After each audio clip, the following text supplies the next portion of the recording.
All right, class, welcome to another visit that we have in being a fan of Disney. This time we have Michael Crawford with us. He is the author of the Progress City Primer, a book that I have enjoyed. I've read slash listened to a few times, and it's a book that really focuses on kind of some of the behind the scenes aspect of the parks and some of the things that were going on in the company, and just some fun stories that Michael has compiled over the years. And so I asked him here today to talk about that and to also talk about his fandom and other projects that he has going on. So without further ado, I will introduce Michael. Welcome to the class. Thank you for joining us. And if you could give us a kind of an introduction to how you were introduced to Disney, how you got into Disney, your fandom, and take us up through today. Thank you. Well, thank you. Thanks for having me, and hello to everybody out there. My past goes back as far as I can remember. I was, I guess, raised into a Disney family, and I grew up in my earliest memories are of the early 1980s when movies were still re-released in theaters. I know I saw a number of the animated classics while they were still being re-released in theaters when I was very young. I even saw Song of the South in the theater, believe it or not. And our first trip to Walt Disney World in Florida was when I was 5. And I was so young, I only have sort of vague impressions of that. But it obviously made a big impression because I was a super fan after that. We got Disney News Magazine, which was a magazine you would get 4 times a year. If they had a thing called the Magic Kingdom Club, where Disney would go around to workplaces, and it was kind of a free benefit that businesses could give their employees, and you would get discounts on Disney stuff. You would get Disney News Magazine. And so that was kind of propaganda for my Disney history nerd heart. And that really got me into it. And just growing up, I was the Disney kid. I would bring back the guide map when the guide maps were actually like little booklets at the park. I would bring them home and take them to school and look at them. I would take my Disney news to school and look at it. And that was a time when the Disney Channel was just getting started, but it was very different than it is today, and had a lot of history content, had a lot of old content on it, all the way back to the start of the company. And so that was a good time to learn about Disney history just through watching TV.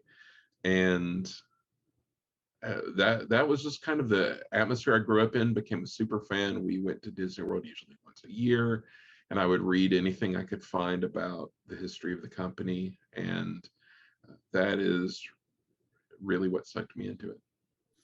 And then to bring it up to today, you do live close to the parks. Was that, when did you move to the Orlando area, and kind of what was the emphasis for it? Was there a Disney emphasis for moving to the Orlando area or something else? Yes. So I had this kind of weird trajectory. I had graduated college. I didn't really know. Well, I knew what I wanted to do, which is what I had always wanted to do since kindergarten, which was, work for Disney, work for Imagineering, be an Imagineer. But I knew I wasn't an artist, and I knew I wasn't an engineer. So the only thing I could do is write. And I thought, well, anybody can write. So that's not a big deal. Who cares about that? So that kind of went by the wayside. So in the early 2000s, I found myself in an office job that I hated, and I really hated. And just as a sideline, I had still kept up with Disney history, buying books and whatever I could get my hands on. And my brother was the same way. We just both grew up watching the same old TV specials we had recorded on VHS, that kind of thing, and just goofing off. And I thought this was an era when blogs were really kicking off, and there were a couple of good Disney history blogs out there. So I thought, well, that'd be fun. I had always wanted to put together a history of Epcot because Epcot was my big obsession as a kid, like super, super obsession. And I thought a blog would be a good way to do it, like not have to do it all at once, to do it kind of modularly. You could do a little bit at a time over a course of years, and at the end you would have a piece of work. And so I started blogging, and that kind of took off, and people started reading. And it would get to the point where, you'd look at the IP addresses of who had visited, and you'd see people from Disney. Oh, people from Disney are looking at my blog. And then started making contact with people, like ex-Imagineers would comment on the blog, and started making more and more sort of connections with the company. So one day or it was right before lunch in the office job that I hated, and I was just getting ready to leave my desk to go to lunch, and I got an email, and the subject line said Diane Disney Miller. So I'm like, well, who's emailing me about Diane Disney Miller, who was Walt's daughter, who was still alive at the time? So I open up the email, and it is an email from Diane Disney Miller saying that one of the stories that I had written had been forwarded to her, and she really liked it and was super complimentary, and it was like, keep it up, that sort of thing. And so that blew my mind. Like, that totally rocked my world. I couldn't believe it. And so I was like, I need to be doing this instead of what I was doing instead. So I went to lunch and stewed upon it. And within the year, I had moved out to California. This was 10 years ago. And I was doing some work for D23, which is the Disney fan club, doing some work for the Disney archives, putting together these sort of fan events. They have these Destination D fan events. And so doing research for those. I presented at a few of those at the Epcot 30th anniversary event and Epcot 35th anniversary event, and helped put together an event about the World's Fair. And so it just kind of snowballed. And I kept looking for writing opportunities. I wrote some for their magazine. And then the chance came, I got to know some people inside Imagineering, and the chance came to do some writing for Imagineering. And so that's why I moved to Florida. That's the very long story of how I came to move to Florida. I moved back from LA to North Carolina to LA to California, to LA to Florida. So that's how I wound up in Florida and doing freelance writing for Imagineering down here. Well, thank you, and thanks for that background. And you may say it's a long story. It's a very, very interesting one to hear. So I appreciate that. So now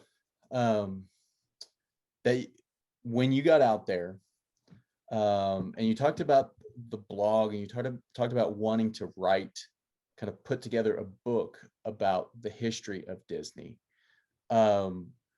When kind of was I guess, when did you start compiling everything and actually say, okay, this blog is going to be a book that is going to be sold? Like, about when did you start looking at that and start the process of the Progress City Primer? That was probably towards the end of my time in California. I probably around 2014. Because I know I had a lot of pieces that were sort of long form pieces that, I did a lot of writing that was sort of news related, like about stories of the day or what was going on. And like a lot of editorial pieces, like it kind of tripped me out when people from the company were like really into like what I was writing, because a lot of what I was writing was like super critical of the company and stuff they did. So, but people would be like, yeah, that was great, you tell them. And but then I had done a lot of what I would think of as sort of timeless things, which were like historical research, not tied to current events or anything like that.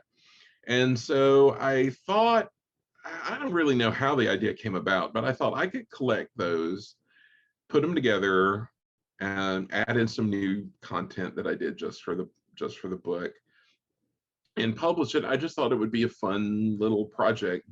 And so I did a Kickstarter, And a lot of this came because, I mean, I didn't really have anything else going on. It was kind of a lull period. I was like, well, I need to do something. So I did a Kickstarter that was super successful, and I'm still so grateful to everybody who contributed to that. It was super difficult to do. It was kind of a pain, but it was worth it in the end. And so I gathered together all the content that I had that I felt was good. Like, I just wanted to have a book that was just a collection of random stories, just like for people who are interested in different parts of the company. There would be a little bit of this and a little bit of that. And so I put together what I had. I wrote some new stuff. I laid it all out myself. The only thing I didn't do was the cover. I have a friend who's an amazing artist who did the cover. But like all the typesetting and all of that stuff I did myself, and all the editing and all of that. So that took way too long. But in the end, I wound up with a book. Yeah, and it's such a fascinating book, and for someone who, I really like the history, learning the history of the company, and especially the parks.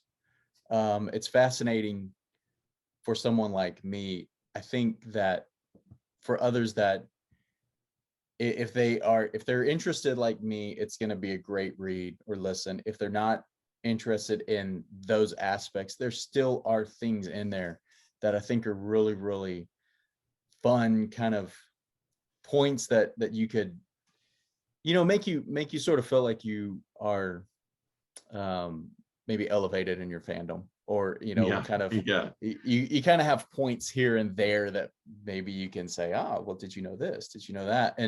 And I find a lot of the things that I talk about are coming from books like yours, and listening to other podcasts and reading what other people have written. And so, like, it's really cool that you put all of that together in this consumable format, rather than people having to kind of track down pieces here and there. And before we get into the specific content in the book, I did want to ask, the um, a lot of this information that's in the book you can find, but there's also a lot that I think probably takes a little bit more digging into, um, and especially because some of the thing, and I know you said you worked with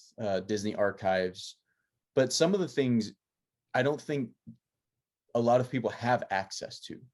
So what was your research process in getting into some of these details? And with that, was there something that when you set out to write this, the blog, and then turn it into the book, that you had no idea about? And when you found out about it, you said, that's got to go into the book. Yeah, well, I love to research, so that's like my favorite part of the whole process. And all the stuff that is in the book, all the stuff that was on the blog, but was before my time with the archives. So I had to do it all before I had access to them. I had to do it all myself. A lot of time was spent on eBay finding things. A lot of it was due to the research library. I went to UNC in North Carolina at Chapel Hill. Um, Even after I was done there, I still use their libraries quite a lot, depending on interlibrary loans to find things. They were very, very helpful. I found a lot of Disney's America stuff from some random library in Virginia that they managed to get on loan. And I've got these huge, like, wall-size maps of the site and all sorts of weird stuff. I got a lot of that Port Disney stuff the same way from somewhere in California. They managed to dig it up. I found it on WorldCat and they managed to get it for me.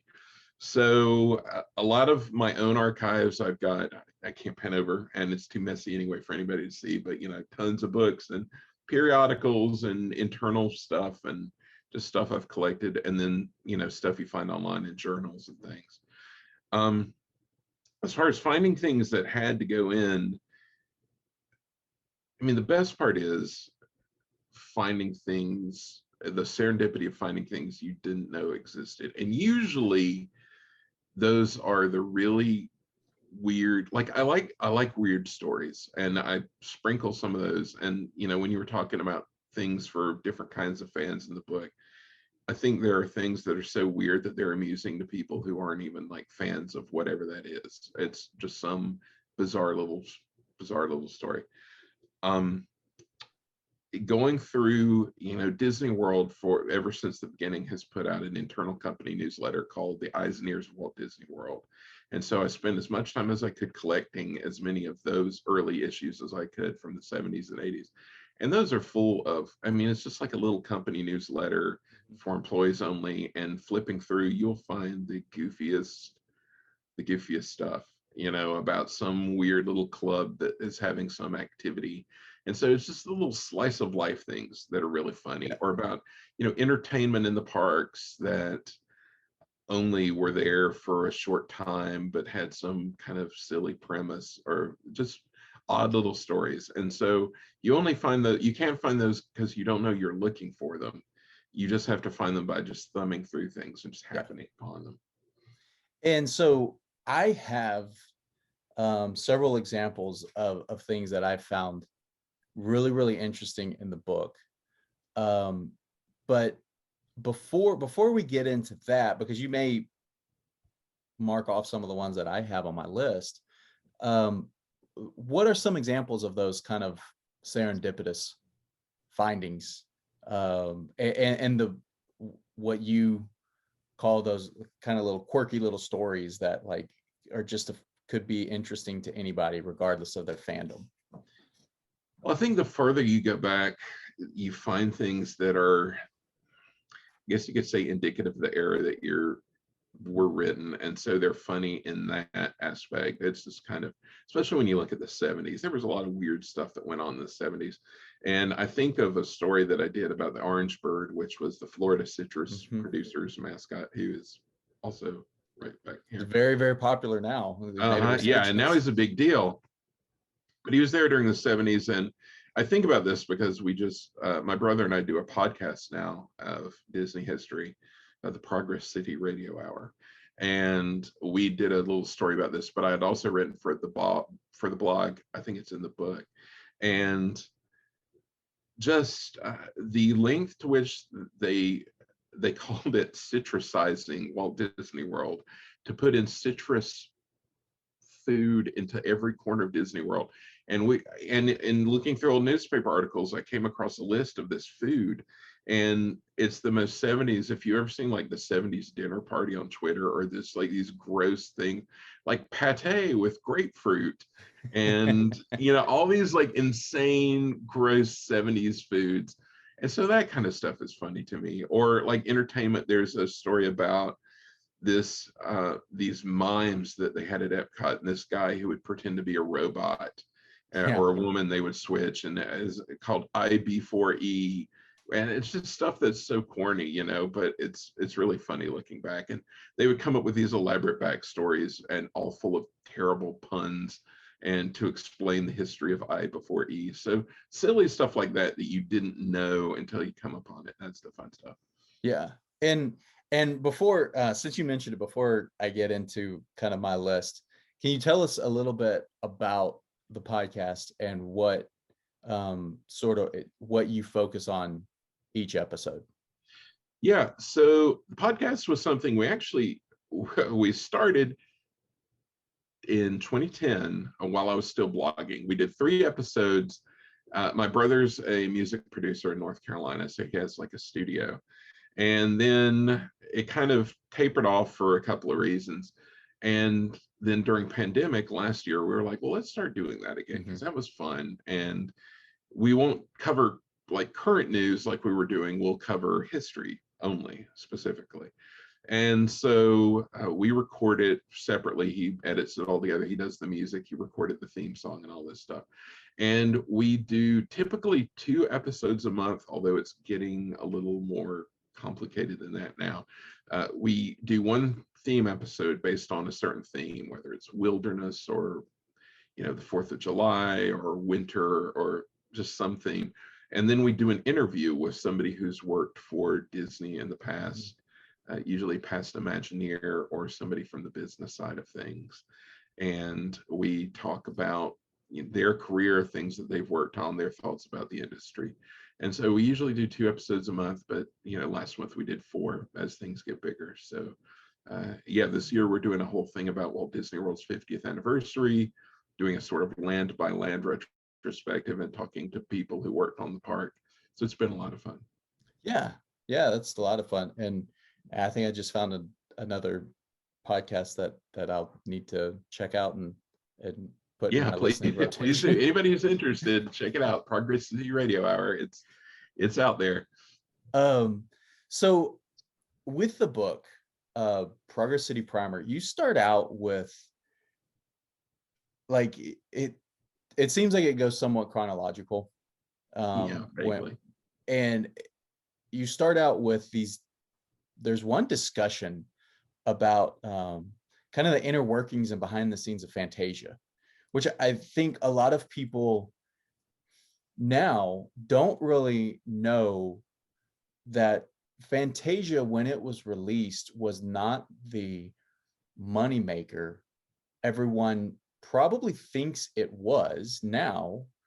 And a large reason for that is Walt Disney's insistence on kind of using this new audio sound system, if you will, and basically retrofitting almost the whole theater for this sound system, which was very cost prohibitive for theaters across the country. So there were a lot of theaters that didn't show it. But you tell this really fun, interesting story, kind of about how some of the segments in that movie ended up being included. Can you tell us a little bit about that? Because it's really, really interesting. Yeah, I am super obsessed with Fantasia. I think it's such a cool movie. And even more than what's on the screen, the story behind the scenes of it. Like you indicated, I mean, you think back in the day, there was no like Dolby Atmos, obviously. Movies were in mono. There wasn't even stereo, there was just mono. And he came up with this thing that is more advanced than most surround sounds today. I can't remember how many channels it was, but it was like full surround. And like you said, it required movie theaters to be completely converted. Nobody wanted to do it. So the movie didn't recoup its cost till probably the 60s. And furthermore, the idea of the movie was that it would be modular and that it would always be playing in theaters. And they would sub out like weekly or every other week, like one segment of it, or maybe 2 segments of it. And the thing that the week would be, well, what's playing at Fantasia this week? Oh, I really like this piece. Let's go see it. Because Walt was a big fan. Like he would go to the Hollywood Bowl and they would go see, the orchestra there, and kind of a fan of classical music. And so this was a like culture for the masses where we could go see the latest, hottest piece, which means that when they were working on Fantasia, they were working on way more ideas than actually made it into the movie. And there was a really great Fantasia DVD set from about 20 years ago now, unbelievably, that had some unfinished artwork. They put together sort of segments of what the sort of Fantasia that could have been. So that's always been a source of interest. And what was great about the Walt era was they kept these incredibly detailed story notes for every story session when they were working on these pictures. And that's what I drew from for the story. I got a hold of these notes that were like typewritten, basically transcripts. They would have a stenographer just taking down the transcripts of what everybody said in these story meetings, and just kind of like going through the list of, they had Leopold Stokowski there, he was the big time conductor, and just going through this list of things and thinking, oh, what could we do with that? That would be interesting. What could we do with that? And as someone who's into animation and is into music, it's really just so interesting to think of the things that they could have done. Like one was to have replace the ending with the New World Symphony by Dvorak, and have I can't remember what the African American male choir do like the New World Symphony and do like Negro spirituals and like weave them together. It was super complicated. And so it's just like a peek behind the curtain that I think is really interesting. And if um correct me if I'm wrong, but the reason that did not come to fruition was the the the cost for theaters, leading to a lot of theaters not showing Fantasia. So then it kind of was, in some ways, put on the back. A lot of that was put on the back burner for those reasons, right? That's kind of why it didn't keep going the way that they had originally planned. Yeah, the reason it didn't keep going is it didn't make as much money as they wanted. Some of that was due to the theater thing. Theaters could still show it in mono, I'm pretty sure, but you wouldn't have the full effect. But the big reason was the war in Europe. Yep. And Europe was a huge animation market for Disney. They made a ton of money in Europe and also in South America. And those markets were being cut off in this period. And a lot of them, it wasn't just Fantasia, Bambi and Pinocchio, Dumbo, those all suffered. Dumbo was done on the cheap comparatively compared to the others because they didn't have that European market, and these movies were really expensive to make, and without Europe as a potential market, they just couldn't recoup their costs at all. And you also spend some time talking about uh, the company's efforts during the war effort, Yeah. and working with the U.S. government, and as far as putting out like promotional movies, um, using their characters, but also a lot of something I found really fascinating, that the company actually designed a lot of the insignia that was used by the military during the war effort, which I thought was it was just a really interesting aspect and tidbit that I had no idea about. Yeah, if you look back, I have and to this day, I have a friend whose husband was in the Coast Guard, and she sent me, they were stationed in Alaska, and she said, I've got it here somewhere. Their unit is a patch, some sort of engineering unit with Donald on it, Donald Duck with like a wrench or something. Mm-hmm. And so to this day, they still do that a lot.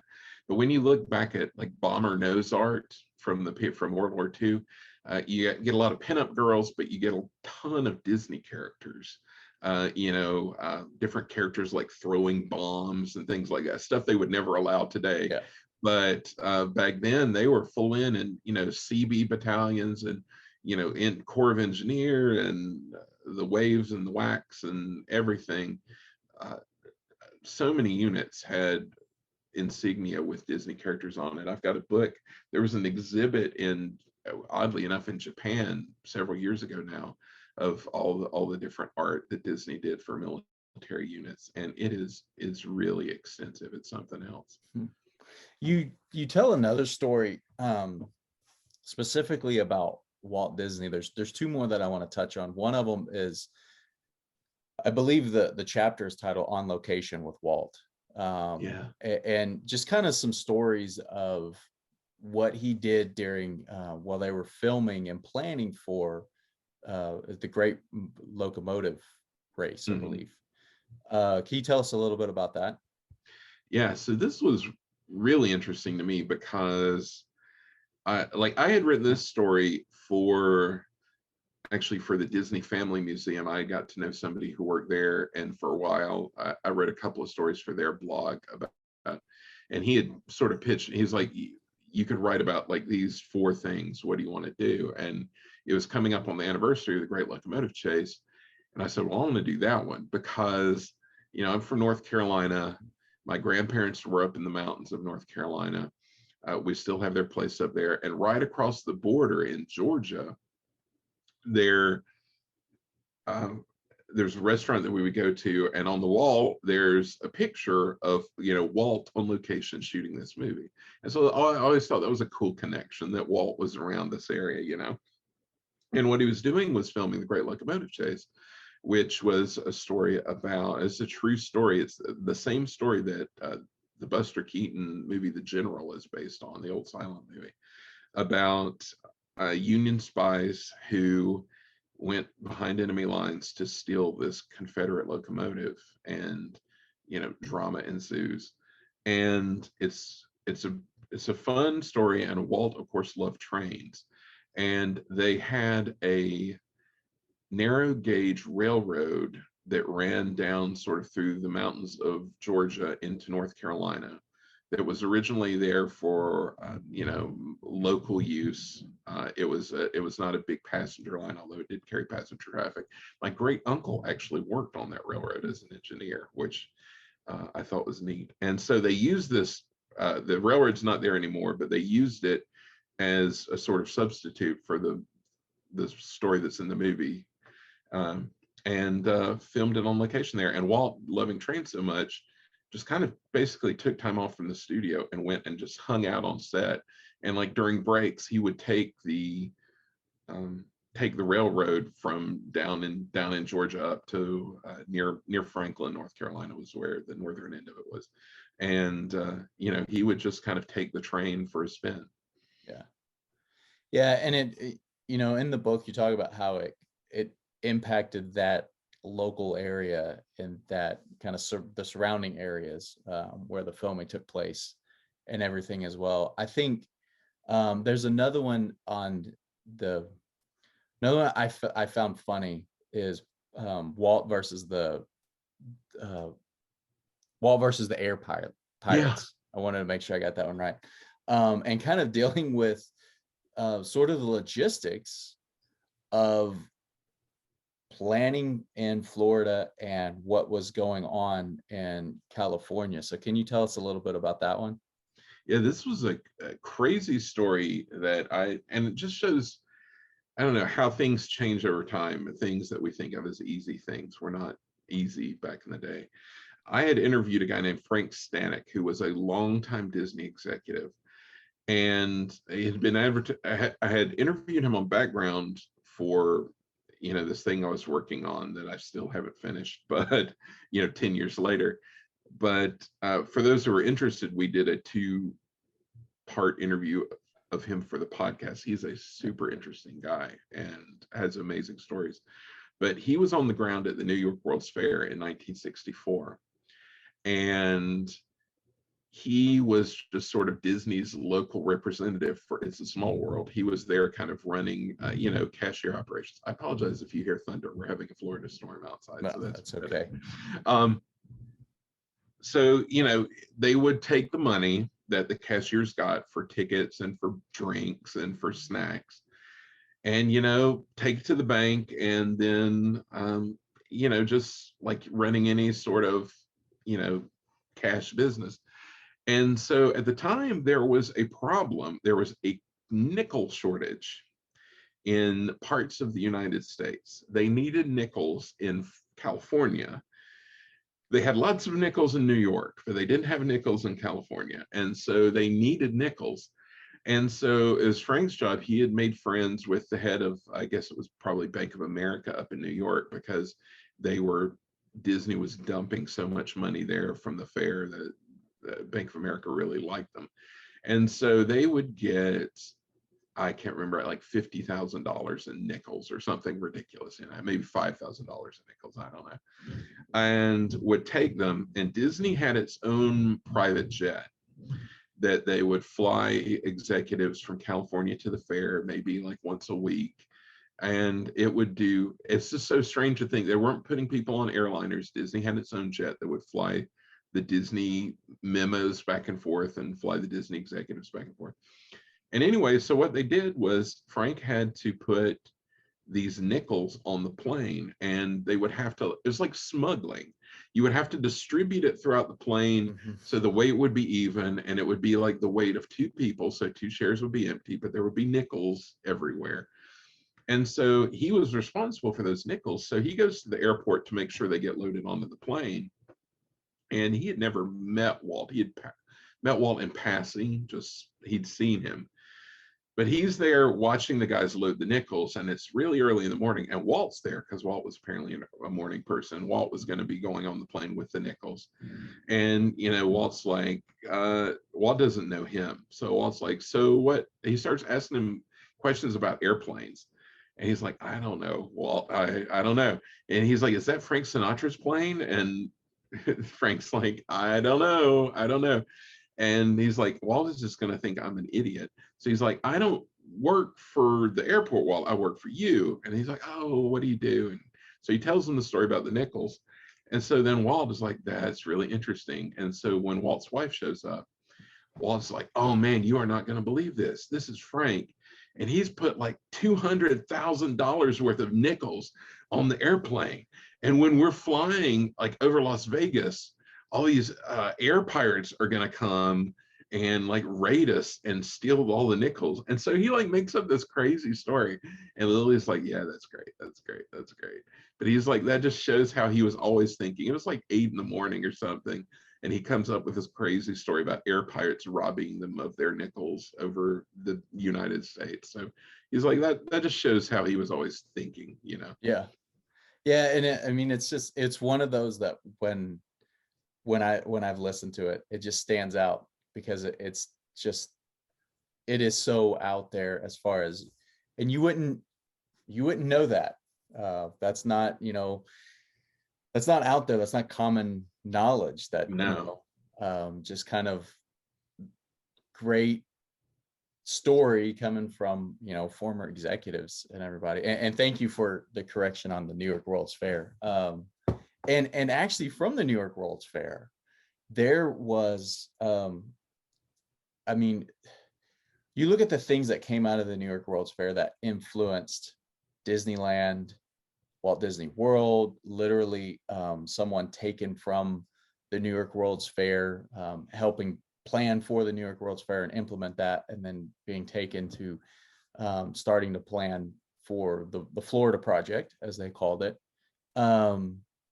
But of the, and this isn't necessarily in the book, but of the 4 pavilions that were featured in the New York World's Fair, that were put there or built by the company, do you have one that stands out to you as a favorite, or kind of something that is that catches your eye and keeps your attention? Yeah, well, they're all great attractions. The Carousel of Progress, of course, is a sentimental favorite going way back.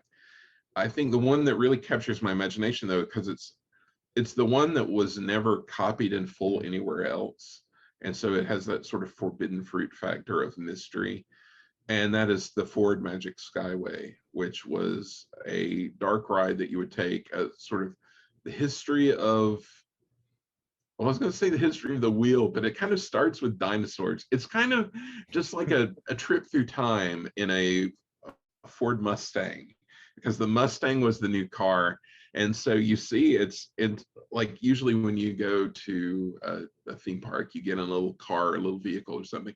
This one, you get into a Mustang and go on a track with a bunch of Mustangs and start off with dinosaurs, and then they're cavemen, and then you're in the future, and it's the future of transportation. And so that one, it's got a great soundtrack. Walt did the narration. It's a fun narration. If you've never heard the outtakes of the narration as Walt is trying to pronounce the dinosaur names and is kind of swearing at Marty Sklar, who was the writer of all this, you find those online. They're fantastic, as he tries to pronounce the dino names. But that is one that really captures my imagination. I actually did, for the Destination D event we did about the World's Fair, I took what sort of footage I could find online and managed to cobble together kind of a ride through, a crude ride through of it, and that's online as well on YouTube and everywhere. But yeah, that's a fun one for sure.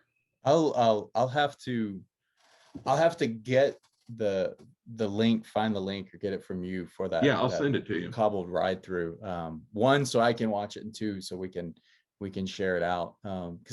So there are, and we should say, for people who don't know, the 4 3 of the 4 pavilions were copied and or moved to either first Disneyland and then one Walt Disney World.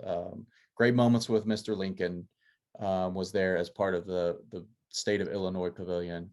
Walt Disney worked with UNICEF and Pepsi Cola on It's a Small World, which is that was moved to Disneyland, is the one that still exists in Disneyland minus the Tower of the Winds, correct? That's correct. And then, sorry, mysteriously scrapped. We're not quite sure what happened to it, but it did not survive. Yeah. And then the Carousel of Progress moved from the New York World's Fair to Disneyland to Walt Disney World. You could still see it in the Magic Kingdom today. But there are portions of the Ford Motor Skyway that are focused or are featured in other parks. The dinosaur diorama is at the Disneyland Railroad. And then the scene about the first wheel, the scene in Spaceship Earth behind me was inspired by that. Is that correct? There's a lot of Magic Skyway sort of DNA and Epcot attractions. I would say, especially in World of Motion, which is not there anymore. A lot of those gags, they didn't do straight lifts because it was a lot of caveman gags. And they had a few of those in World of Motion, but a lot of that spirit was there. And also, those dinos that they have at Disneyland, they also had a Universe of Energy at Epcot. And I mean, they were pretty much staged pretty similarly to how they were on the Magic Skyway. And you can also see them from the Disneyland Railroad too. It's when you look at the video of the fair and video of the attractions as they are today, it's pretty much the same little vignettes. So a little bit did survive. I was lucky enough to, as a kid, ride World of Motion, as well as like Horizons and all the attractions that aren't there anymore. That there's another thing that excuse me. Another story that I find really, really interesting is the company's kind of influence on the Winter Olympics. Yeah. And I don't think it's something that a lot of people know a lot about. Can you tell us kind of how that came about and how they pulled that off? Because there's some really, really interesting stories in there. Yeah, so the 1960 Olympic Winter Games were held in Squaw Valley, California, which at the time barely existed. It was a new resort. It really didn't have many facilities. It was kind of in the middle of nowhere. And the bid was a guy named Alexander Cushing, who was this local executive. It was kind of a PR thing where he didn't really think he was going to get it. Like, he probably wanted to get it, but he didn't really think he was going to get it. It was just like, hey, we're here too. And weirdly at the time, California was not thought of as a skiing hotspot. The American West was not a skiing hotspot. And so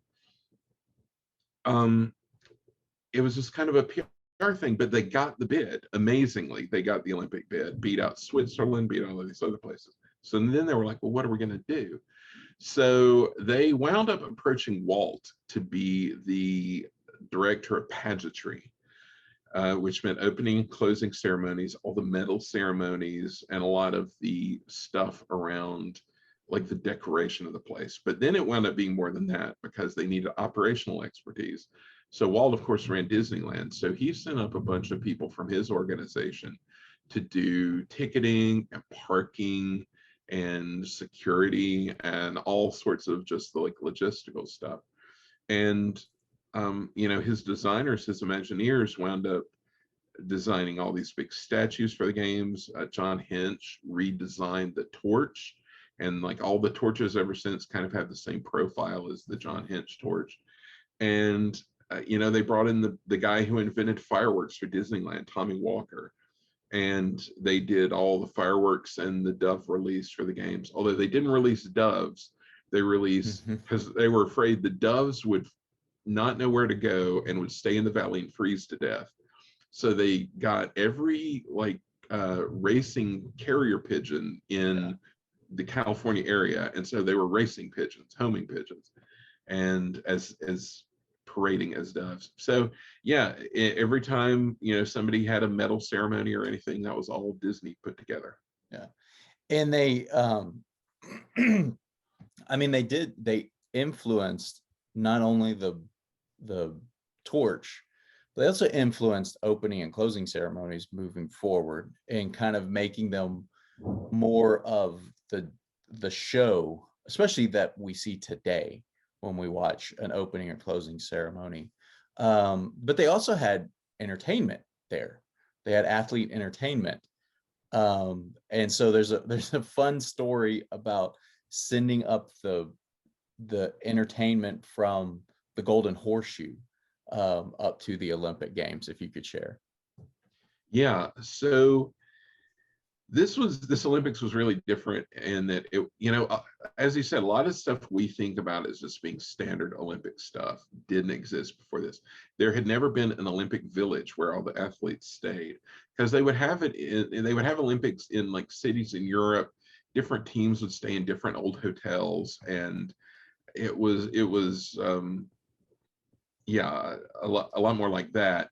They never built a facility just for athletes to stay, but they didn't have any hotels in Squaw Valley, so they built places, and they needed something for them to do. So Walt would bring up, his Hollywood connections, would bring up all these sort of actors and actresses, and they brought up the Golden Horseshoe Revue from Disneyland, which was a long-running stage show there, and they just had a sort of raucous Old West show, and everybody kind of got into the act. They had Danny Kaye there, who was a big entertainer at the time, and at one point the fire marshal comes in and says, "This was way too crowded. You all need to leave." And the people wouldn't leave. They're like, "No, we're going to stay and watch." So the fire marshal just had to give up essentially, and Danny Kaye made fun of him. So there were a lot of antics when people thought things were getting out of hand with the Golden Horseshoe, because the saloon fight kind of got out of control, and they thought there was actually an issue going on, but it wasn't. It was just part of the show.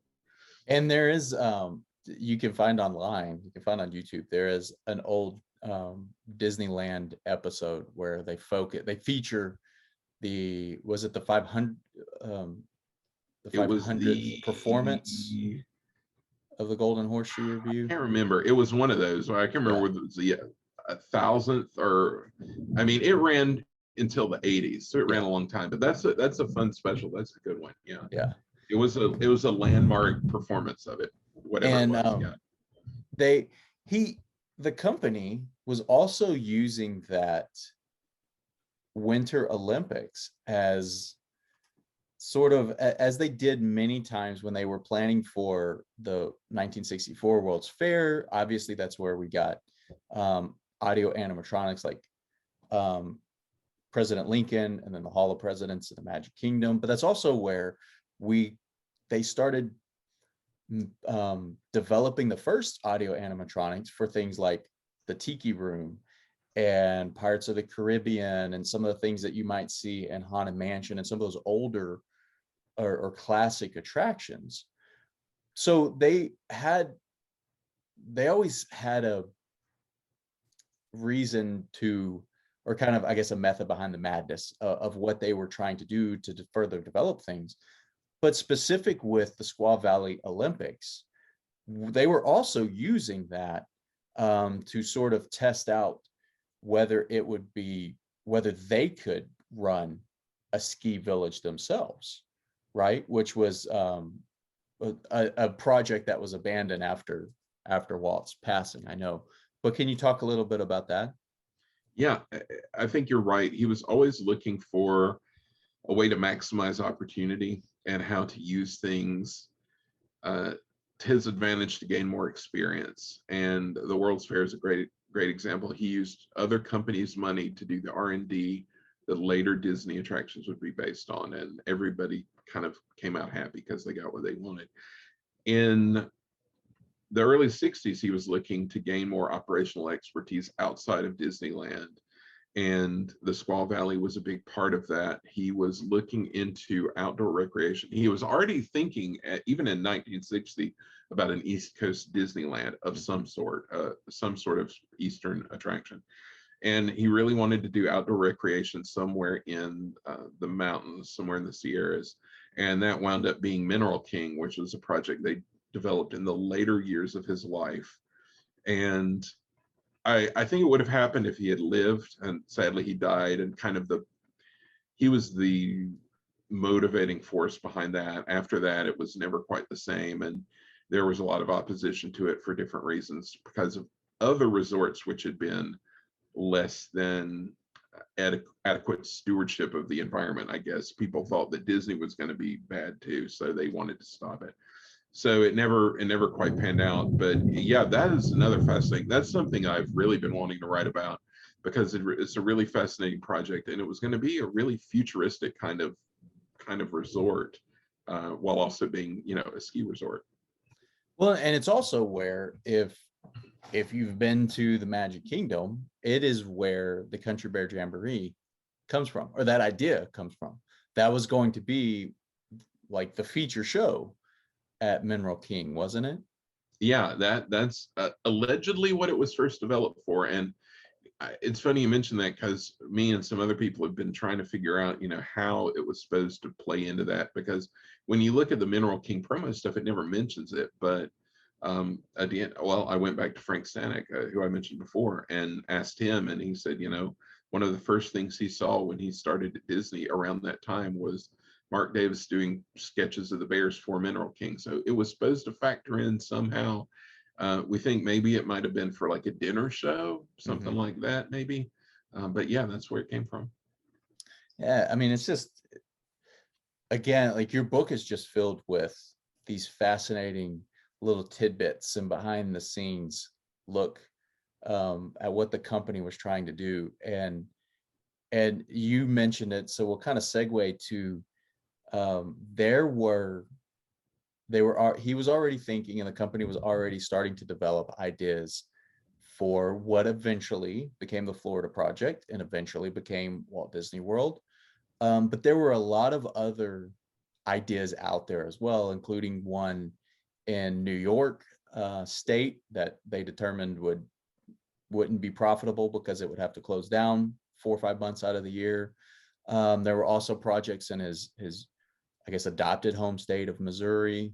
Can you talk about some of the interesting stories about other places that they looked when they were deciding on what ultimately became Walt Disney World in Orlando? Yeah, so I think the first place he probably started looking was, I want to say, somewhere in like north of Miami Beach, somewhere on the east coast of Florida, because oh, now I'm not going to remember his name. He was big at NBC.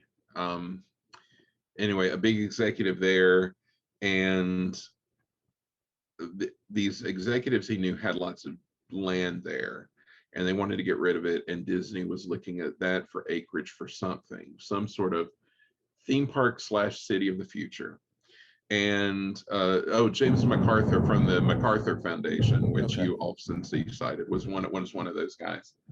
And that didn't happen. The acreage wasn't enough. But when you hear Disneyland, a lot of times, I mean, Disney World referred to in the planning stages as Project Winter. And I always heard, it was Project Winter / Project X. Well, there was also Project Spring, Summer, and Fall. And those were other things that they were looking at. There was one that was supposed to be a beach resort in California. There was one that you mentioned that was going to be in Niagara Falls. Also, people tried to sell him on the Flushing Meadows site where the World's Fair had been in New York, but he didn't want to do it there. there was a lot of work done on one for St. Louis, and called a Riverboat Square, and it was going to be an indoor venue. But that's where a lot of the ideas for things like Pirates of the Caribbean came from, because there was going to be a sort of pirates ride, like there was going to be a Lewis and Clark boat ride, but all indoors. It was going to be right where, in fact, where the Cardinals play today. It was that same parcel of real estate. They were also considering an attraction to be built in Marceline, Missouri, where he spent some of his youth. It was going to be kind of like a living historical farm kind of attraction. So they had lots of ideas, and they looked at several places in Florida too before they finally settled on Orlando. Well, and on that note, I grew up in Texas, about an hour north of Houston, and it was always a rumor that there was land around where I grew up that they were looking at, kind of split the difference between Florida and California. And some of the stories I heard, I think, were after Orlando was open, or Walt Disney World was open. Yeah. And so it was, and I imagine those stories and those kind of urban legends exist many, many, many places, just because of the. Yeah, Texas is something like I even remember, or even during like the sort of internet message board days of the 90s and early 2000s, it always seems like Texas was always someplace there was a rumor that they were going to build a park, always. So yeah, I can imagine that would have been a pretty frequent thing. Yeah, and I remember hearing about one in like an entertainment complex in Dallas. I think maybe it would have been similar to what they were planning in St. Louis, but ultimately, when they decided on Florida, one of the major reasons, and there's a ton of great work and research on how the company chose that land, and just fascinating research on the logistics of how they did it, things that could never really happen today, as far as finding or establishing shell companies, if you will, not doing anything illegally, but establishing these companies so people wouldn't know who was buying up all of this land, because as soon as they knew that, then the prices would skyrocket. And as could be seen, they did, when they found out, and they did purchase more land after that for a much more expensive price. But one of the biggest focus areas, for Walt Disney himself with the Florida project was Epcot. And that's one reason why I have Epcot and Spaceship Earth as the virtual background behind me, because it was very, very different. The plan was very, very different than what we have today. Can you talk about what the emphasis was, kind of leading up to his interest in what Epcot Center would have been, or Epcot would have been, and what it would have entailed, and then kind of why or how it became what it is today, instead of kind of what the original vision was? Yeah. I've often wondered how he got on this kick of building a futuristic city, because it goes back pretty far. Like it does, like I said, it goes back to at least 1959. Mm-hmm. And it sort of throughout the early 60s, it kind of percolated. And then when they announced Florida in 65, he didn't go into a lot of detail, but he said that they wanted to build a city of yesterday and a city of tomorrow. And then, of course, in fall of 66, they put out the famous Epcot film, which is him there in the studio talking about the city that he's going to build. What it would have been like, essentially, all of Disney World would have been like on a north-south axis. At the top, you would have had the Magic Kingdom, you would have had the theme park. But to get there, you would have to go by monorail or by other transport, sort of up the spine of property. You would have gone through sort of a motel area. You would have gone through an industrial park area. then you would have gone through the city core, which I'm sure people have seen, a sort of radial city based on a lot of thinking that goes back really to the 19th century. There was a guy who wrote a book called Garden Cities of Tomorrow, Mhm. and that was, if you look at it, it's kind of a pre-super industrial version of Epcot, with a dense city core, radial transportation, a big green belt, lower density on the outside. It really is pretty much what Epcot would be. And then, there was a lot of urban thinking, urban theory going on in this period of the 50s and the 60s. And a lot of that fed into it. They got serious into research. And it was just a city that didn't depend on cars, that would depend on public transportation, high density in the middle, low density in the outside, and have this sort of iconic central hotel and office building. And a really beautiful idea. And this would have been a place where the people who worked at Disney World would live, where there would have been a futuristic industrial park that would also have been radially designed, which is where companies could come and showcase their products, but have like the most advanced methods of production. And that would be a tourist attraction in and of itself. And so then those products would get used in the city. People could see how like the latest and greatest technology could be used in the life. And it wouldn't be a place where you could move like for your entire life. It would be where while you were working down there, you could live there, sort of deal. They hadn't quite figured out all the details when he died, because it was a really complicated thing. They had mostly focused on transportation planning up until that point. But then he died. And then the focus became, well, let's focus on finishing the theme park, finishing the resort, because Disney at the time was so much smaller than it is today. I mean, they put every penny they could scrape up into that theme park. And so they're like, we'll think about Epcot when we're done. And so then when the Magic Kingdom got done, Roy Disney, Walt's brother, died. And so then it really became, what do we do? And well, how do we do Epcot? And a lot of the legislation that they had gotten passed in Florida to allow them to do what they did at Disney World was predicated on the idea that they would do Epcot at some point. So they're like, well, we have to do something. And throughout the 70s, the idea, and this is something I've done a lot of research on and will publish someday, the idea slowly metamorphoses from let's have a residential area to let's have an industrial showcase where we'll have the industrial park and have where people can come look at sort of almost where universities could have research sites with, oh, we've got a new way to grow plants, or we've got a new way to new health technologies or something like that. And then it became, well, we got to make a theme park out of it. So you can slowly see how it kind of worked its way into becoming a theme park that's also an industrial showcase, which is kind of what it was when it started. Nowadays, it's something far different than that, just because time has taken its toll. But yeah, it's a pretty interesting evolution of how it changed over from about 1972 to about 1978. It went through a lot of different phases.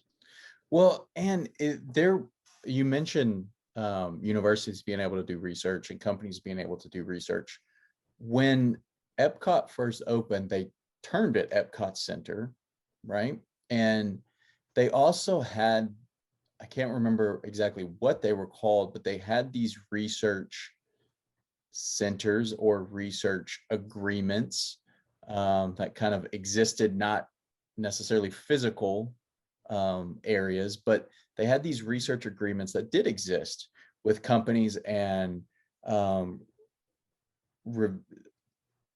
universities that were engaged in research around the United States. And one notable story is, I believe he was a professor from Arizona State University who had a lot to do, who was working in hydroponics, who had a lot to do with the land pavilion when Epcot first opened. And there is footage of him talking in the kind of opening television ceremony or television series about Epcot Center when it opened.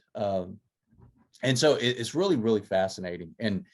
And we have in this class, I've had two people talk in the class and on the podcast.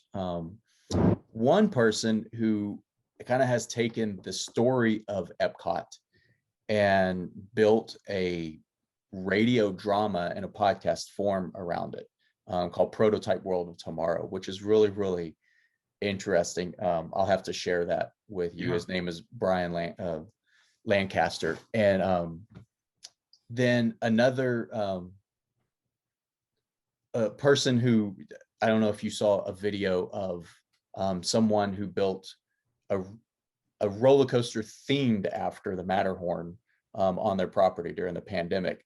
That person, Sean La Rochelle, I had talked to the class and on the podcast. And in planning out that talk, I actually learned that he did his undergraduate thesis on whether Epcot would have worked as a city, Oh, that's and really focusing in on some of more of like the, how would citizen voting taken place, and how would all of these different aspects, would it have been a city that could have worked, that I'll have to share those with you, because they're really interesting as well. But there's, you talking about technology, um, and his Walt Disney's love of trains and interest in technology, and the company's interest in technology. There are a few kind of stories about technology and transportation that I found really, really interesting from the book. One is the monorail that is in Walt Disney World and in Disneyland and various parks around the world. That was actually developed, or was developed and going to be sold commercially. And is the airport in Houston, Texas, is that the only commercial sell they had of the monorail system? Yeah, that's the one. That's it. And Which breaks my heart and because I love the monorail. well, and I have a personal attachment to that, because I think, as I told you when I emailed you, I uh, growing up about an hour north of Houston, that's actually what we would do for fun. Is we would drive down when I was a kid. We would drive down to the airport. It wasn't Bush Intercontinental then. It was just the Houston International or Intercontinental Airport. But we would ride around on that monorail. That's And that was, that was kind of our entertainment for, an hour or so that we would do every few weeks or months or whatever. And so that idea, though, that they were developing these projects and these products, they were developing them for commercial reasons, is fascinating. And there's also another really, really popular attraction in Magic Kingdom that comes from these ideas of what Epcot would be and the transportation used in Epcot. Can you talk a little bit about the People Mover and kind of what they were going to use that for, and then how it kind of became an attraction that we have today? Sure. The People Mover, which is a personal favorite of mine, was originally developed. They first debuted it at Disneyland in 1967, and where it was part of kind of a preview of things that you would see in Epcot. And they even had the Epcot model where you could see it from the People Mover. It was the second stage of the Carousel of Progress at Disneyland. At the end of the show, you would go up a speed ramp and you would see this model, this huge model of the City of Tomorrow. And then you could ride the People Mover, and that is the technology that you were supposed to be able to use to get around the city. They did it at Disney World. Disney World's a more advanced system, uses linear induction motors, so it's super efficient. It barely ever breaks down when it's well maintained. It has it's a really reliable, really efficient transportation system, and they put it in Tomorrowland because it was like a preview of things to come. And when you look at the maps of what Epcot, the city, was supposed to be. It was supposed to have people movers everywhere, like radiating out into the suburbs. Like if you were downtown and you wanted to go home, you wouldn't get in your car, you would just jump in a people mover, which would be in a continuous stream, and just take one right straight out to where your house was and jump off, and you would be right by your house.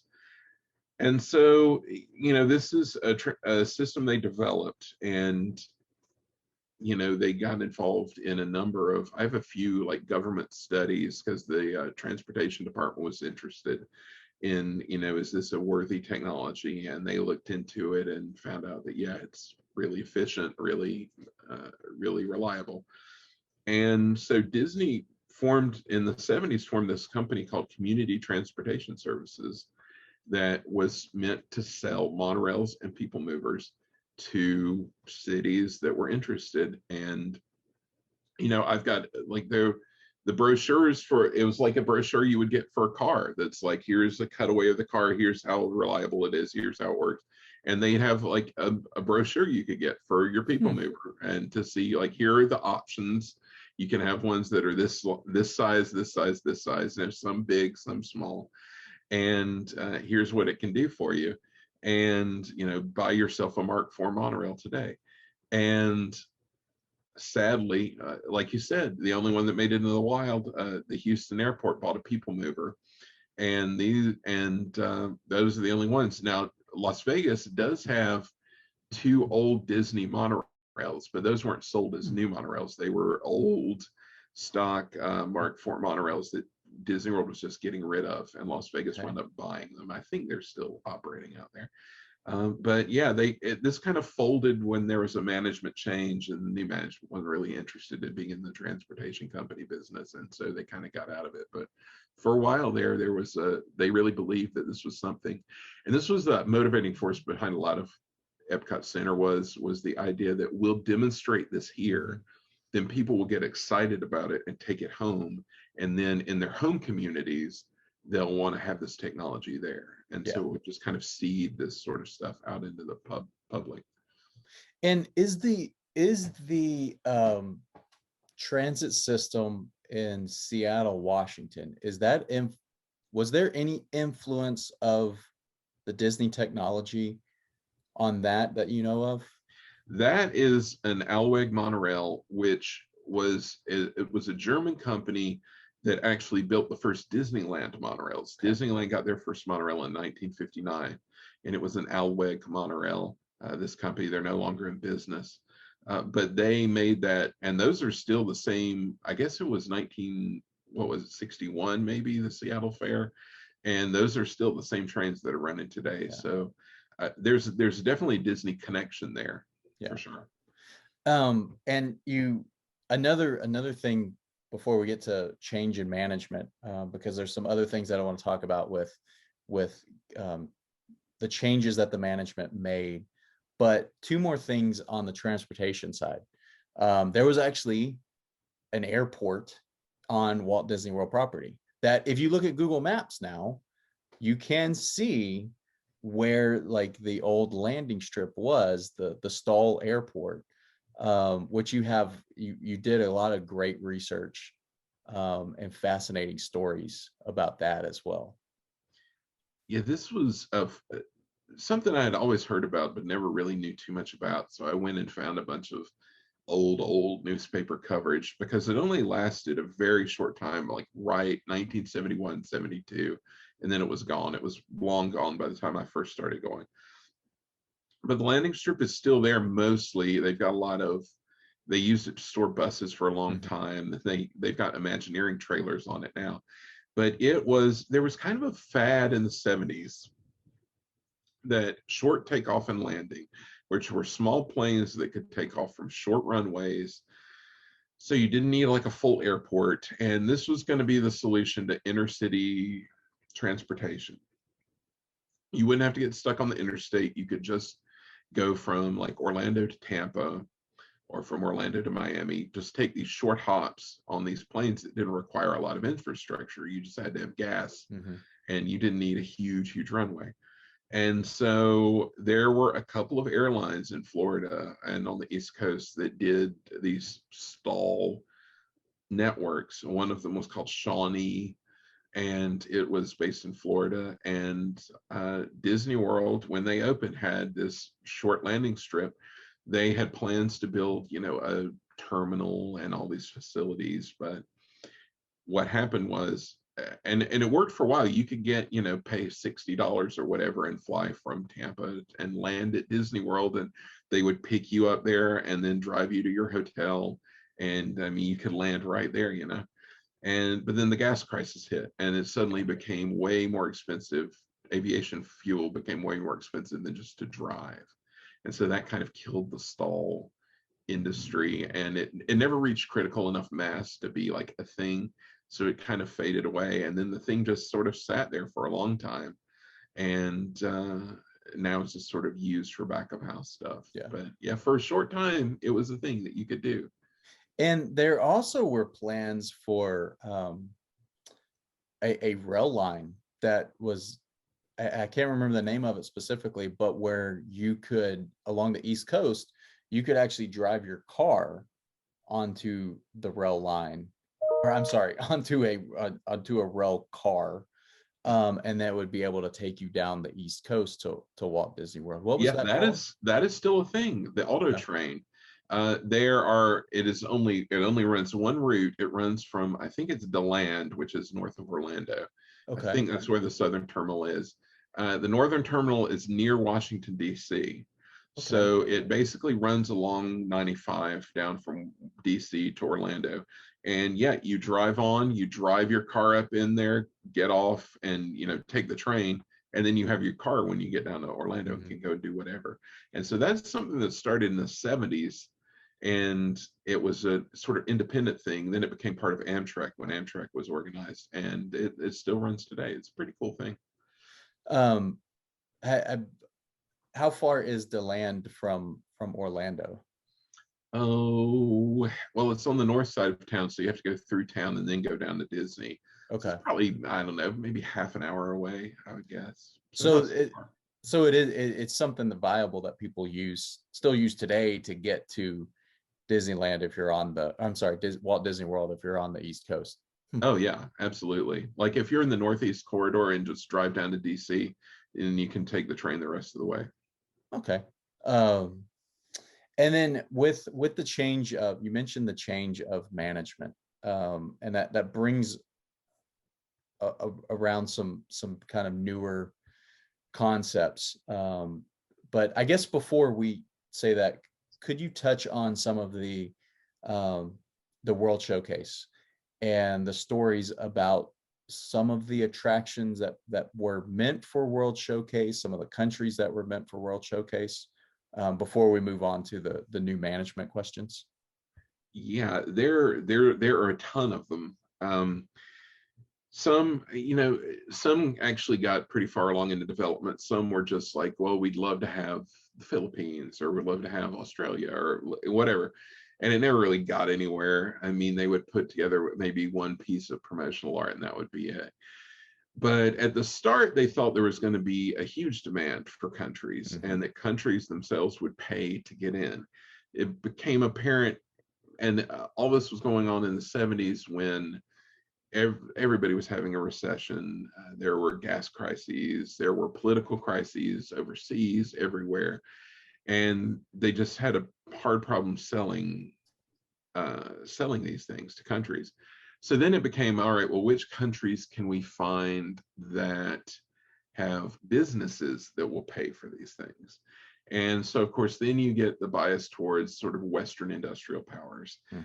They had this problem. Ever since the beginning, they wanted to have an Africa pavilion, but the African nations who signed on to sponsor a collective Africa pavilion all wound up having like coups in that period. And the only African country who could afford to pay a pavilion was South Africa, which at the time was an apartheid state, and they didn't want to have, De Beers money coming in and paying for an Epcot pavilion. So they ran in a lot of trouble, and they still have a lot of expansion space, but a what they planned, even the pavilions that they built were planned to be expanded. And there was a show designed for Japan called Meet the World, which was a carousel theater show about Japanese history with lots of animatronics. That was actually built at Tokyo Disneyland and was there until about mid 2000s, I would guess. And that would have been a cool show. The building for it was actually built and is behind Japan now. It was a sign shop for a long time. I don't know what it is now, some sort of backstage industrial thing, but just a big empty building. There was plans for a boat ride for Germany, which would have been a sort of scenic, dark boat ride through the German countryside, which would have been really nice. A lot of these were lost because of cost cutting. And then again, the management change came, and then the company got kind of reluctant. They kind of put everything they could into Epcot. They just had barely had time to finish what they had. And then they were like, we're going to get around to the rest of this. And then things happened. They didn't. The Africa Pavilion would have been really neat. It would have had a sort of virtual safari, had a theater show written by Alex Haley of Roots fame, and a lot of other attractions in there. A lot of neat, a Denmark pavilion with a little ride. Everything sort of had, a little ride component that was kind of never really built, but a lot of ideas there. And the Equatorial Africa pavilion was actually, that was one of the ones that was included in the Epcot television special when Epcot first opened. They literally go to the site of where it's going to be built. And they had a sign when the park opened. They had signs saying coming soon. They had Equatorial Africa, they had coming soon Spain, and then they had Israel. They were going to have an Israel pavilion. And each one of those fell apart for different reasons. But yeah, they literally have Alex Haley on the TV special be like, we're opening next year, see you then. And they actually made the movie I talked to the guy who directed the movie for the Africa Pavilion. It was literally made. They had a premiere on the Disney lot for the movie, and it exists somewhere in a salt mine somewhere. And I'd love to see it someday. And so with the management change, the things that I think are interesting that you kind of focus on in the book have a lot to do with park expansion, and these ideas of different parks putting different footprints around the country and staying primarily within the United States, because as we know, there's been a large expansion to parks around the world, but there were plans for some additional parks on the West Coast that ultimately led to California Adventure, and we seemingly did get some of the ideas from those parks in California Adventure, like the Ferris wheel and things like that. Can you talk a little bit about some of those? Yes, so when Michael Eisner and Frank Wells came in, part of the notion was to make every resort a destination resort where you would go and you would stay for like a week. And as part of this, they wanted to expand everything. They wanted to expand Disneyland with a second gate. And it came down to two different ideas. One was called Westcott Center, which was a West Coast Epcot. That would have been in the Disneyland parking lot, which is where California Adventure is now. The other was called Port Disney. And that would have been located actually in Long Beach, California, which is not close to Disneyland. It would have been another area entirely. But it would have been an ocean-themed park, very similar to what Disney Sea is now in Japan, but a little different, kind of more of a mix of scientific themes and theme park themes. So a little bit of Epcot in there too. And what Eisner did is he basically used these two ideas to play Long Beach and Anaheim off of each other to get political considerations for zoning and things like that, because the area around Disneyland at the time was super junky. It was not owned by Disney, and it was just kind of seedy, motels and stuff. And so they wanted Anaheim to do a big overhaul of the area. And part of that, them saying, well, we'll go to Long Beach instead, was they wanted Anaheim to fix their stuff up. So in the end, there wound up being bad feelings on each side. And we went through 1994, which was just kind of a death blow of a year, because Frank Wells died, who was kind of Eisner's like conscience. And then Eisner had a heart attack, which made him much more, uh, I don't want to say timid, but kind of timid. Also, at the same time, they were having the financial repercussions of Euro Disney, which was not going well. And so this all conspired to make them much more risk averse. And so these, like Port Disney and Westcott, both would have been, billion-dollar theme parks, and they just weren't going to spend that kind of money on a theme park anymore. But writing about those two parks, well, I haven't written about Westcott yet. I'm always on the lookout for more information, but there was quite a lot written up about Port Disney at the time, Yeah. and it would have been a beautiful, beautiful theme park.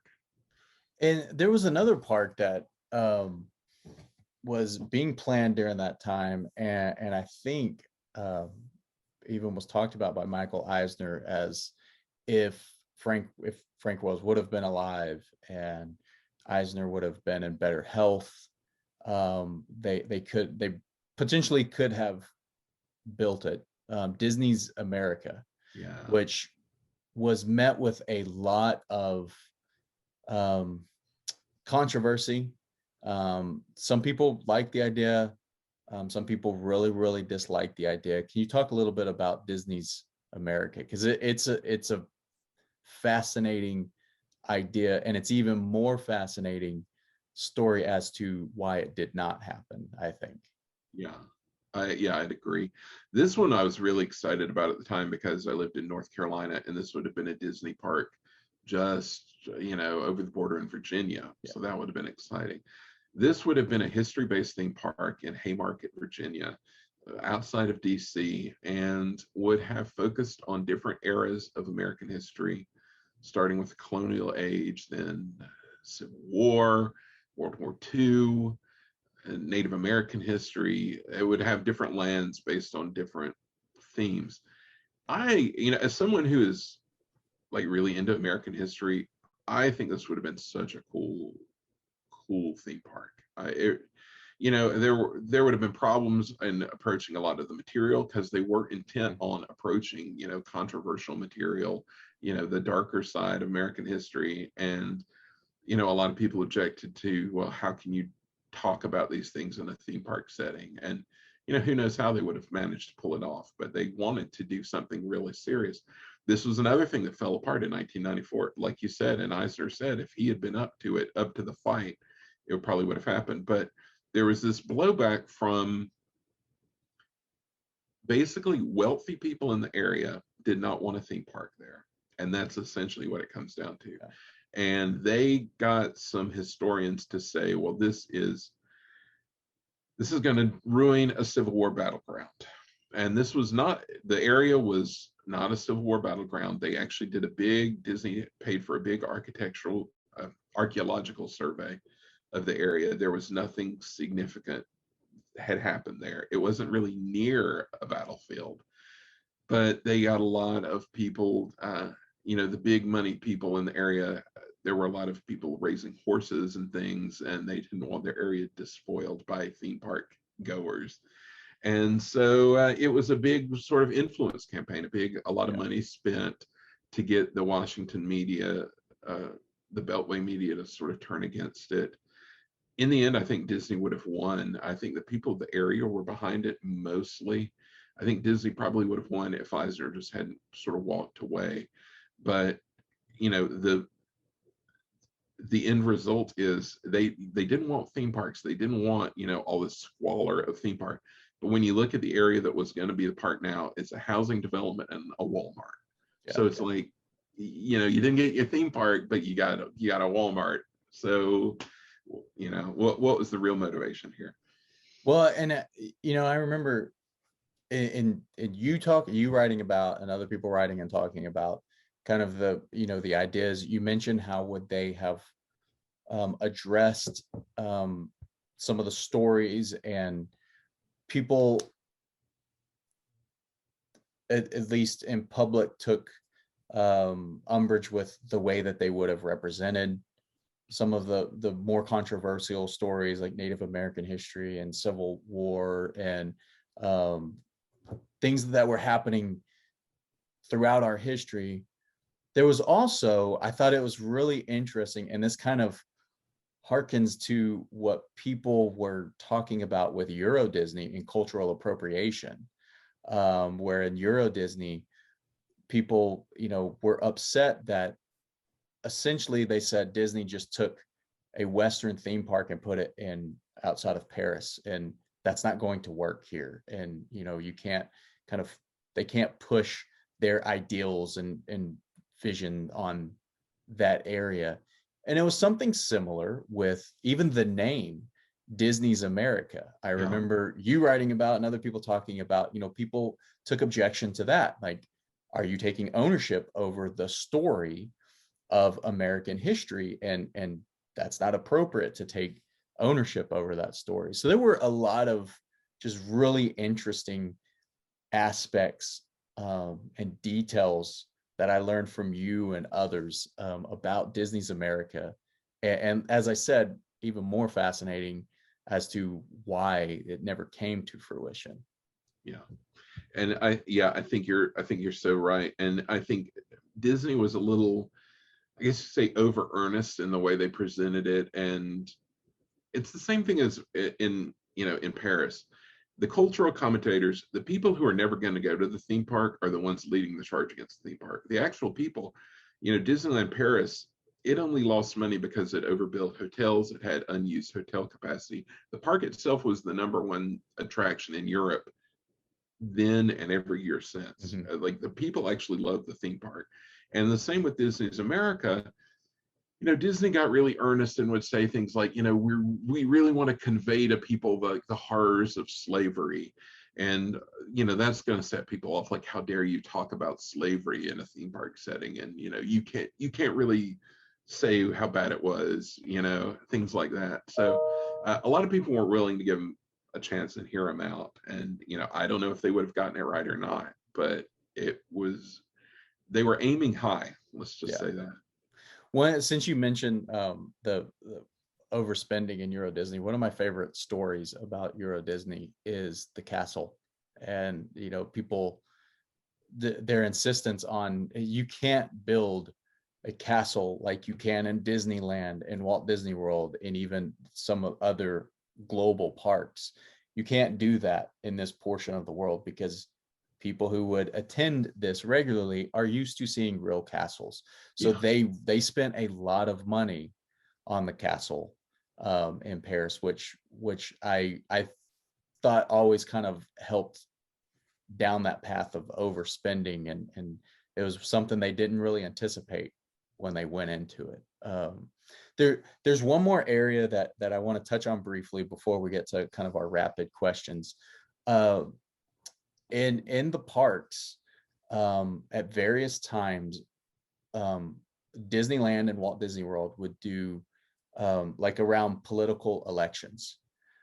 They would kind of have these promotional messages and promotional campaigns, like one of them being Pooh for president, which I thought was really interesting. But they also and you're gonna have to help me out and probably correct me. For one of the anniversaries of the United States, they came up with a character specifically, or number of characters specifically for that. And I, after listening to your book, I went and I found it online, and now the name escapes me. Can you talk a little bit about that character and what he and others were meant to represent? Yeah, so Disney for a while was really into these sort of patriotic anniversaries. They had a parade for the bicentennial in 1976, AmeriCon Parade, which is the longest, strangest. I can't imagine how expensive that parade was to put on, because it is a beast of a parade. It's like everything that ever happened in American history is in that parade. But then they also had in 1987, and I really don't know what spurred this on, a big celebration of the bicentennial of the signing of the Constitution, which was in 1987. And at the time I remember being confused. I was like, it's not the bicentennial, it's the bicentennial of the Constitution. But they had like stage shows and they had special events. They had the Chief Justice of the Supreme Court come to Disney World. They had all sorts of stuff. But they also came up with a character called Bicentennial Ben, Bison Tennial Ben, who was a buffalo dressed like Benjamin Franklin, who was their sort of mascot for the ceremonies. And I had never heard of that. I just came upon that at random. And there's not a lot of coverage of Bicentennial Ben out there. And so I had to like scour the world for mentions of that guy. But yeah, he was a little Ben Franklin buffalo who was the had his little quill pen and would have, there's a picture of him with Buzz Aldrin and Muhammad Ali at some event, and he would go to special events and sort of represent there. Yeah. That is one of the most interesting and one of my like favorite stories in the book is It like cracked me up. I thought it was so funny. It's so random. the way you wrote about it. And again, as I said before we started recording, you read the audiobook. I listen to audiobooks a lot. And so to hear you discuss that in your way is just, it's so fun to listen to that part of it. That's great. So Yeah, it's one of those, occasionally you get a story that you're so incredulous about that you get so excited to like publish it because you're like, I can't believe this is a real thing. This is so goofy. And yeah, it's super fun. So I like to listen, or I like to finish up with just some rapid questions. Most of them deal with parks. And it just kind of gets into fandom, and I'll throw in a couple like specific for you on what you've done. But of any resort, and when I would say resort, I'm talking about the 6 properties that Disney runs. Do you have a favorite resort or property? It's got to be Walt Disney World just because that's home. I've never been to Tokyo or to Paris or to Shanghai or to Hong Kong. I really want to go to Tokyo, but I've never been. Yeah. Out of Walt Disney World or Disneyland, do you have a favorite park or gate? Oh man, I mean, traditionally it's been Epcot always. Nowadays, it's probably still Epcot, but based on sentimental reasons rather than actual reasons. But yeah, still Epcot, I guess. And out of any park that you've been to, is there a favorite attraction, a favorite ride? All time would be Horizons at Epcot. Okay. The still existing, it would be Pirates and Disneyland. Disneyland. And that's another fascinating story, how Pirates came to be in Walt Disney World. Yeah. Originally not wanting to build it, or didn't build it because they thought there wouldn't be interest, and then having to build it in essentially like a period of 2 years or 18 months or something, right? Yeah. To get it in there, which is why we at Walt Disney World, it's so much shorter than the ride or the version Yeah. at When you go Disneyland. on the one in California, you're like, oh my gosh, this is amazing because Yeah. it's like, a third longer at least. Yeah. And any Walt Disney World or Disneyland, when you've stayed on property, do you have a favorite resort or hotel? Oh, I mean, all timer would have to be Polynesian, but I can't Okay. afford to stay there anymore. Back in the day, you could afford to stay there. I'd say I like I want to call it Dixie Landings, but it's now Port Orleans Riverside is really Okay. nice. I like it. Okay. And favorite restaurant anywhere? That could include Disney Springs or Downtown Disney also. That's a toughie.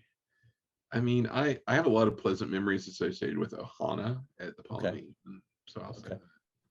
And then when you're in the parks, a favorite treat?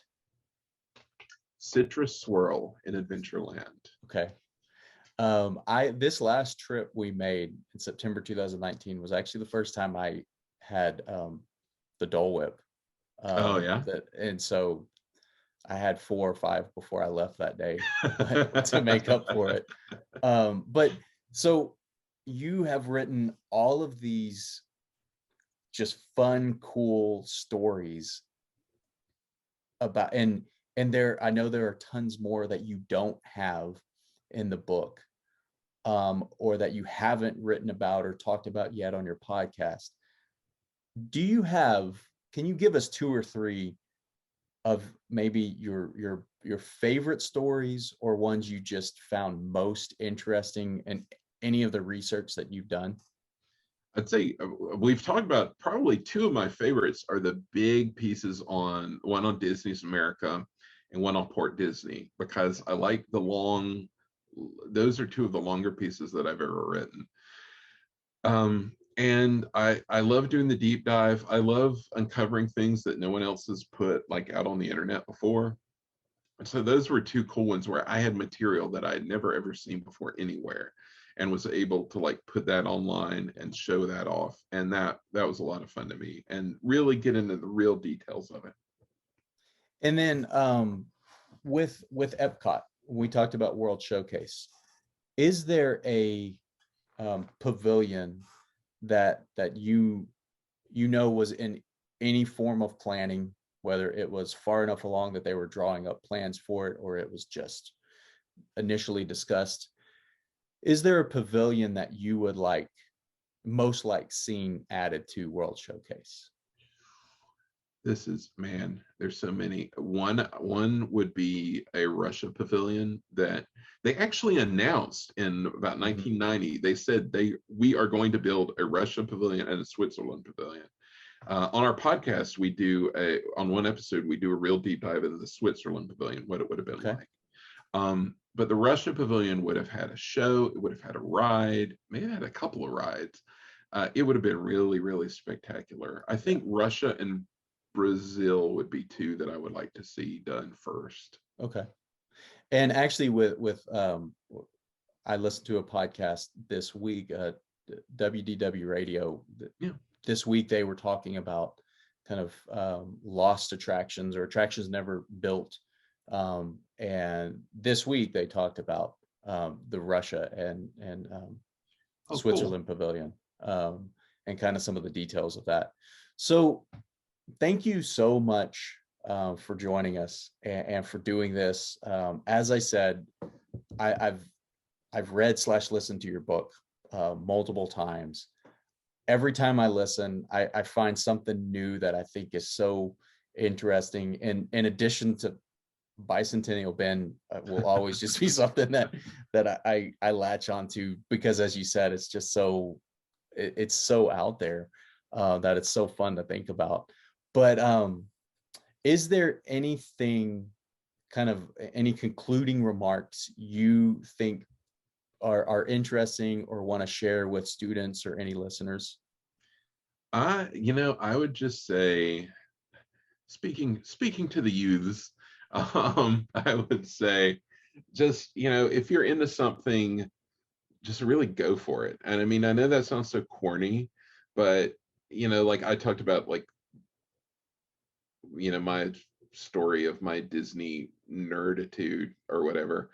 And if I hadn't just sort of quit my job, made my parents very nervous, and packed everything I could into my crummy little Hyundai and driven to California, I wouldn't have gotten to do all this cool stuff that I've gotten to do. And so I guess just put whatever you're into, just do it and put it out there, and you never know what's going to happen. And that's the advice that I wish I had, because I was just blogging as a goof for my own self-amusement, and then it turned into all this other crazy stuff. So just do what you do and put it out there. Well, and thank you for that. I think it's great for the students and listeners to hear from people such as yourself who have really have chased the dream, chased what they, and really, really enjoy what they do. So I appreciate you saying that. That's really, really great. Sure. Yeah. I mean, if I had tried to get where I am today, I would have never done it. Like, you can't plan it. You just got to do it. For people who want to follow you, find the podcast, find any of the book, any future projects, what's the best way for them to engage with you? Sure. Well, you can always find me. I'm on Twitter at Progress City USA. I'm always on there if people have any questions or just want to talk. We're always hanging out on there. You can find the book Progress City Primer. It's on Amazon and everywhere else. Go for your independent bookseller. They should be able to get it. And the Progress City Radio Hour is the podcast. It is on Apple. It's on everything. Everywhere you look for podcasts, it should be there. So check it out. We have fun. All right. And thank you again so much for doing this. This was awesome. Oh, my pleasure. And have a great rest of your day. Thank you, Michael. Thank you so much. Thank you, everybody. Bye.